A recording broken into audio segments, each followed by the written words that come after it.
this amazing structure behind me here. This is the YouTube Yacht Project. It is a boat-themed rental cabin that we are building out here in the middle of the woods because I don't know where else you build it. On the previous video, we got a bunch of stuff cut and dry fit in for a glue lamb custom band board for the spiral staircase open. This big, beautiful hole in the ground, that is not the ground floor, is gonna be a spiral staircase. We got a bunch of pieces cut and dry fit and ready to glue lamb in there. We got 2 gallons of wood glue sitting over there. Hopefully on this video, we can get that thing all glued up and in place, subfloor on top of it.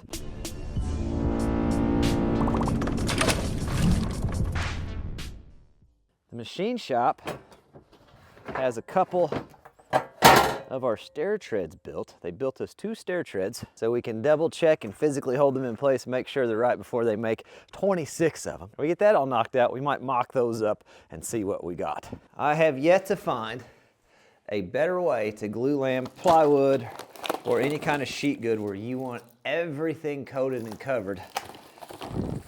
I've yet to find a better way than just painting the glue on.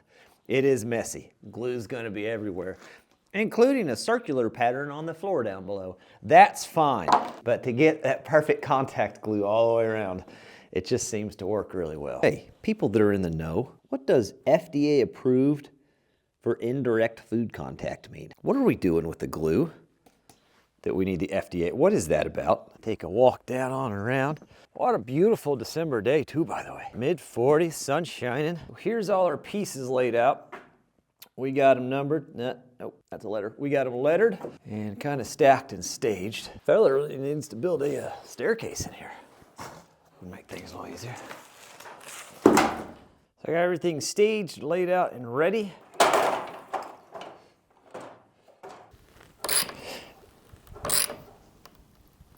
Somebody said something about using wedge bolts.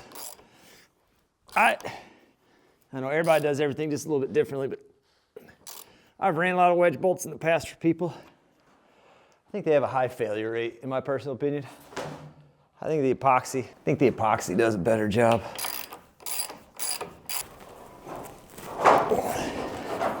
So what we did on the last one, in case you missed it, this is a 6-foot diameter circle.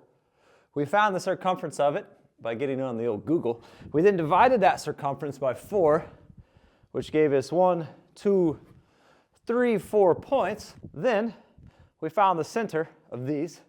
So we got a mark right in the center of all of these. We took that magic number of the circumference divided by 4 and ran that measurement out on this board. And that should be the distance from this point to this point on the circumference. We then attached the board, matching those marks up, giving us the radius that we need for our circle. I know, math. There we go. Then we can lock the bottom in.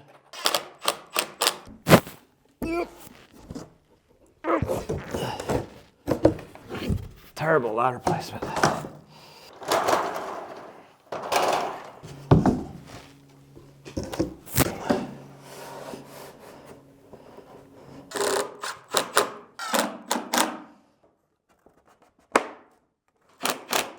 If you're thinking, Mike, it doesn't look like a perfect circle. Well, it's not yet. It is not yet a perfect circle. Well, this is where we're gonna start getting messy. There's gonna be glue dripping everywhere, okay? I just need you to accept that. We gotta get all these glued and slid into place. I think I might just do it from the top side. We will not screw anything in until the last piece is slid in, which means we're gonna be getting glue on this, putting it in. It's gonna be dripping, going everywhere, making a mess. We'll just go ahead and leave the cap off that so we can knock it over later while we're not paying attention.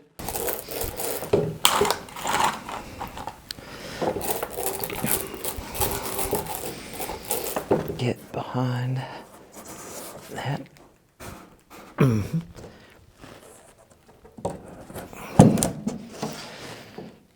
Let's see.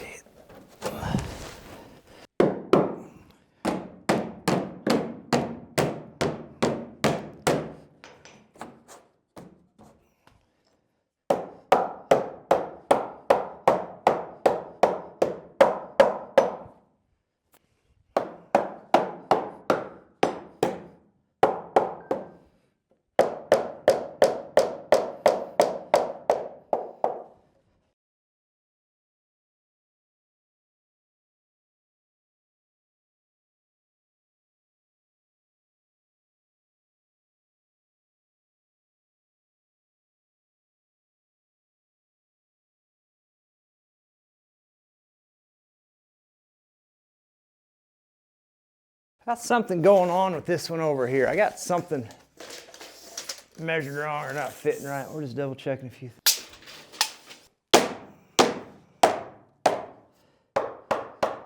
Like problem solving while the glue's dry, you know?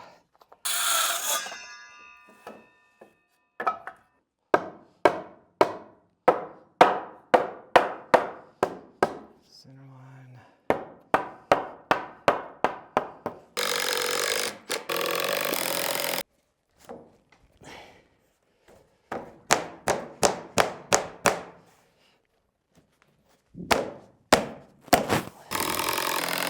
Crisis averted for a minute. We're back to where we were. That's...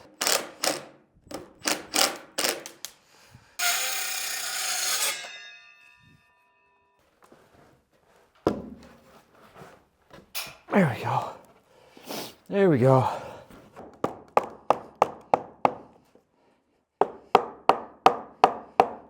Everything's okay.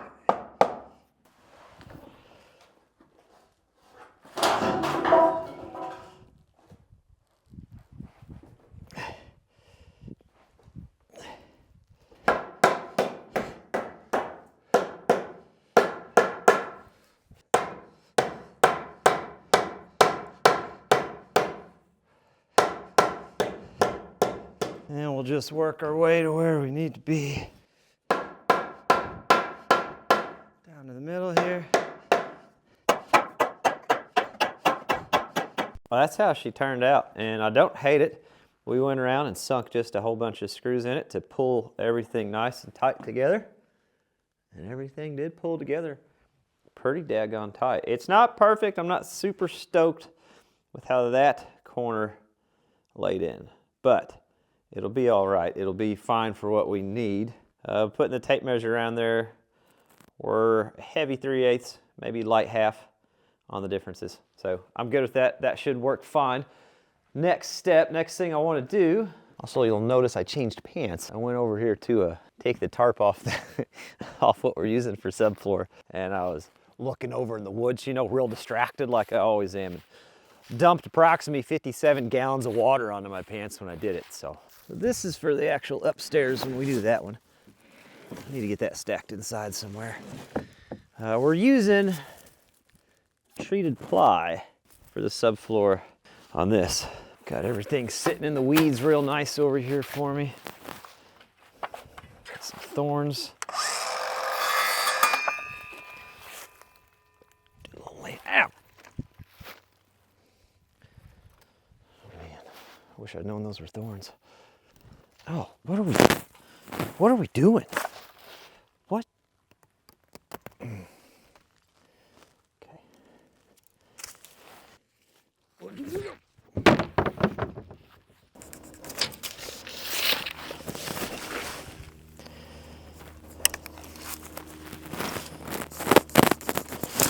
Chalk line's in the basement. I'm just too lazy to get it.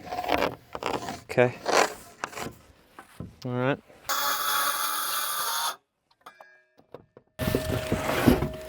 We're gonna do some subfloor adhesive for all of this. Well, all right, I lied. That's landscape adhesive. I just have a tremendous amount left over from the plunge pull build. It says it works on wood. Confident this is gonna be fine.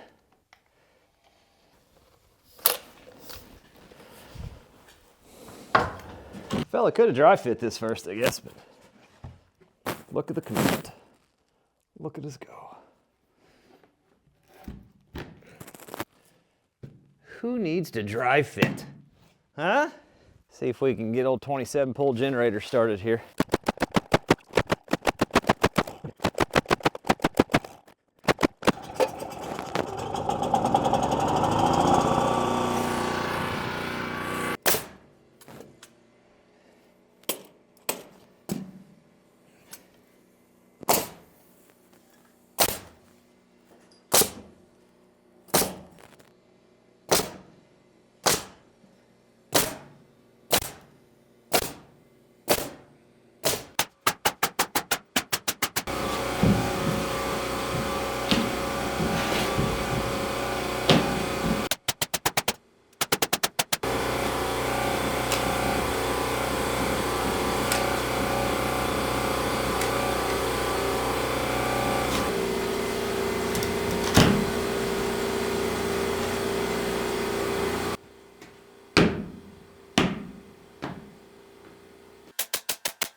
So this is called a panel bit. That's how we're going to trim this. It's the same way I go to the windows. It's fantastic on stuff like some thinner OSB, works really well. This is a little thick for it, but it should work. It's got a little pilot tip on it so you can punch through material. Won't need to do that here, we can just come into it. It's got this little smooth section of shank there, so that just rides around on it. And then you see the blade. What do you say, bub? Now careful now. You're just loving this, aren't you? There are tons of ways to cut this. You could use a jigsaw, sawzall. You could use a skill saw if you're good enough with it. Fella could use those roto zips. There's lots of options. It's just a bigger router with a big bit seems to do pretty well. This is a little bit thicker, like I said, than what I would normally use a panel bit for, but I picked up several new ones because we got the windows and some other stuff coming up on this to trim out. Figured it'd be perfect for what we're doing. Unless, of course, it's been a long time since you've used your router and you forgot last time you put it up you were supposed to order new brushes and you never did. And then, you know, the springs are what got holding contact for you, so. But she's done, and I tell you what, if that's not a fancy framed round opening, I don't know what is. A fella can get behind that. See?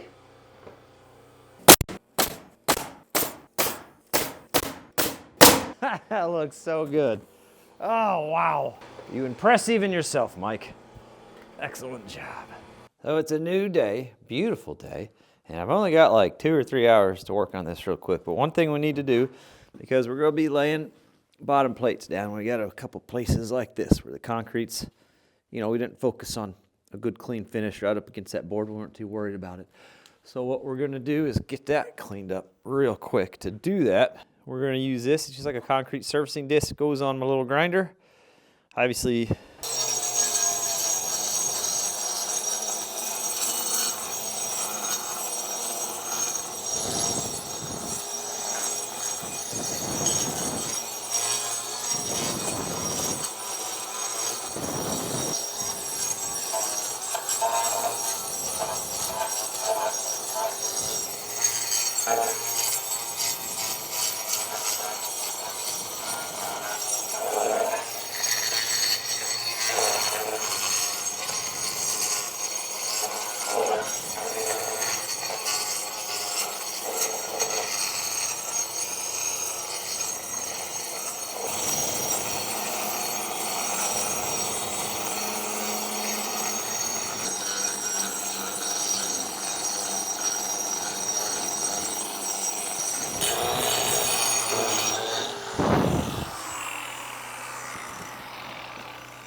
we're marking out where we're going to cut. We got to make a curved bottom plate, obviously, and that's what we're getting ready to start working on. We're going to get that cut out. In theory, if everything was perfect, we'd just draw out a 6-foot diameter circle, but we know for a fact, and a little common sense is going to tell us, there's variances in that glue lam radius opening we just did. So I could try to go off of perfection like some computer drawing, or I could go off of practicality and a little common sense, just trace it, and that way we know for sure it's going to match that exactly. Or close enough that a belt sander can clean it up, you know?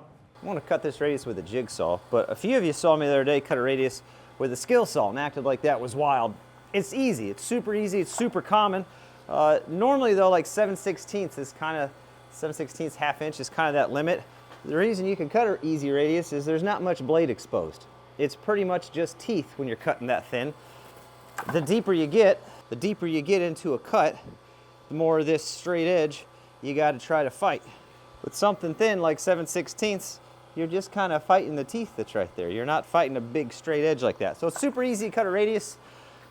Bigger saw would probably do a radius on that. Those big old monster timber skill saws you see people use on those big timber channels, you could probably cut a radius with that if you just had a little bit of tooth showing. But we're just going around the old Makita with the Diablo blades.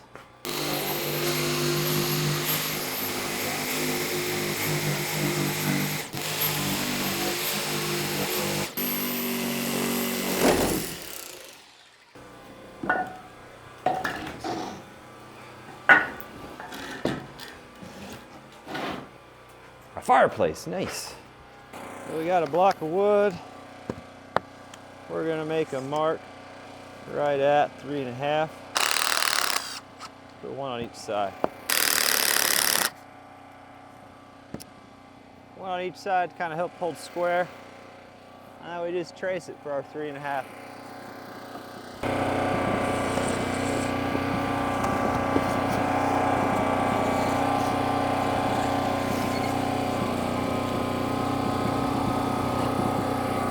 All right, we'll cut it right here on the sawhorses.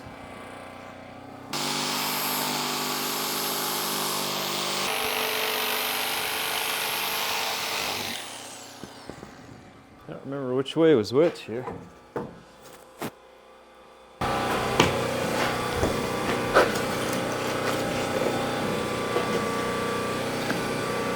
Okay.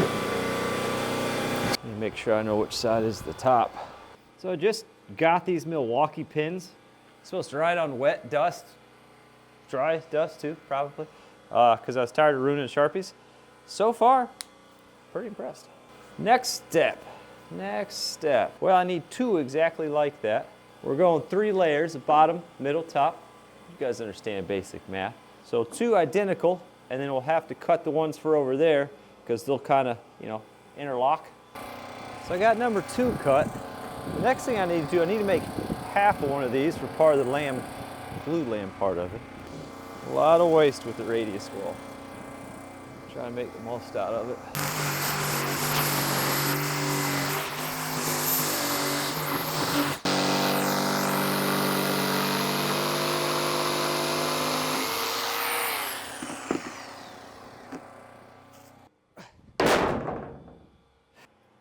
We got to move on to this full one. So this will be the middle layer on the back side. So it's got to come all the way around.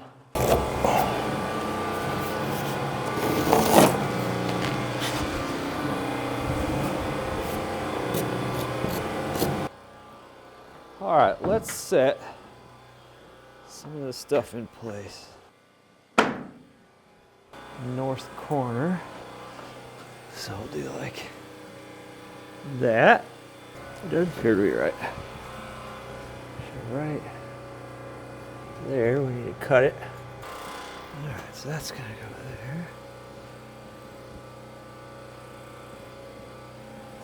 there. Like that. I can cut this one. Get that line up pretty close. Oh yeah. One of these, like that. You get the idea. Now, technically, this is already 1.5 inches, all right? But we're gonna go 3 layers and make it just a little bit taller. That's just a personal preference thing more than anything as far as making this. But we're not gonna glue any of this or bolt any of this down yet because we're going to use these as templates for the ones at the basement level and this top plate here. So none of that's going to get fastened yet, but I can now make some marks and make the bottom plates here, and you're going to get a really good idea. I don't know where I'm pointing the camera today. I don't feel great, to be honest with you, so we're a little off right now. Give you a really good idea what we got going on. Let's just get her battened down here. Cut one at 38.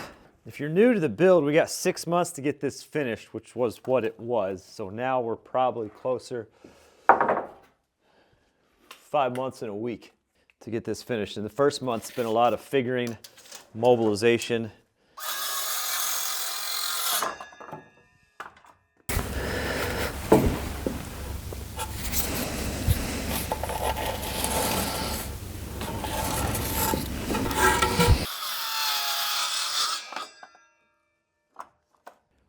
Have some work to do on the way the studs transition across that, but not bad.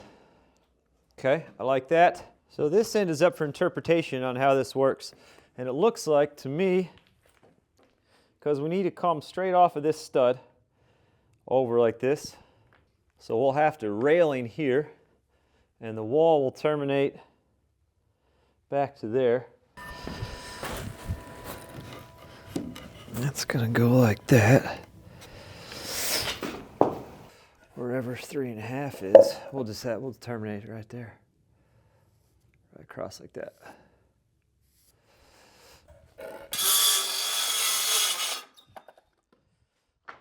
Like that. Nice. I'm loving it so far.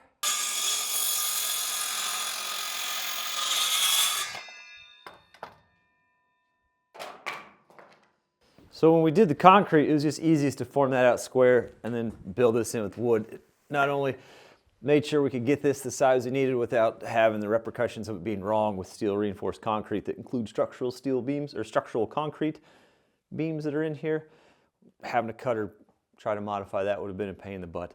This is fairly simple in relative terms. It also gives us these little pockets here. You already see I got it painted, but this will be our chaseway for the sewer. And yeah, we have to put floor down and then cut a hole and run the pipe in. Where we're at, we're not allowed to have open chaseways. Sure, we're legally allowed to have an open stairwell from the bottom all the way to the top, but the chaseway, yeah, that's the issue. Anywho, we got to run the sewer there. The reason we have the need for the sewer is up here. There's a bath in the top level, and we got to get that to come down. This window, if you remember, this is no longer there. I just like painting stuff. That's no longer there. That's got to get framed in as a wall. That was a mistake. We got ahead of ourselves whenever we were building that in. And then this big blob over here will be electric and probably the line sets. I'd like to get the line sets tucked in there. We're probably going to do a multi-zone mini split for each room. One of the things to be qualified as a bedroom, you have to have a certain amount of square footage, which is super tiny. I can't even remember the exact. I feel like it's under 100 square feet to be a bedroom, but we're well over that on both of those. You have to have egress, which we've got all the proper egress, and you have to have some kind of ventilation system, HVAC system. So that's the requirements we have to have. So if we want to list this as a 2-bed, 2-bath unit like we plan on doing, we've got to have those things for those to qualify as bedrooms. So the way this will work, there'll be a door right here. You can open the door, you walk in, bedroom, tons of light. I mean, it's just going to be amazing. We have this sweet radiused wall right on the inside. How cool is that? You know, it's just a little bit of character that goes such a long way. And I'd like to do some kind of coved ceiling just down 2 sides, not on the back, just a coved ceiling down 2 sides. Really add some stuff to it. I think that would be cool. I also got to show these off, and we're going to kind of slide a couple into place and try them out. These are what we're doing for our spiral staircase. We mocked it up with some wood and some drawings a few videos ago. Don's Machine Shop in Tell City got 2 of these mocked up for us. It's a 1/4 radius around the pipe. It's just diamond tread bent. There we go.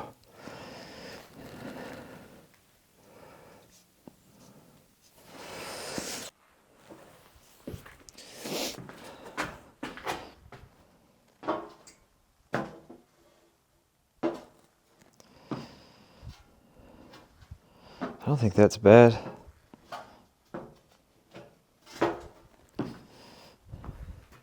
More progress on the boat. We're going to keep rocking on this thing. Full steam ahead. All the puns intended. It's exceeding my expectations of how everything's going to work out. I think this is going to be fantastic. Next video, right back on this thing. Full steam ahead on the YouTube yacht build. All the puns intended. Depends if material comes in for the rest of the bottom plates and top plates. We can go ahead and start framing this stuff in. If that doesn't come in, the roll roofing might come in. We can go ahead and put that on. And if none of that comes in, I already have all the stuff on the side to trench and run the secondary electric. So we'll do that if that material doesn't come in. The key for me to get this done in the short time frame I have is to make sure I keep materials coming, and I've always got the whole thing of something to work on, so I can just keep moving, keep making progress every day, and keep stuff coming in. I'm excited. I don't know how else to say it. I'm excited.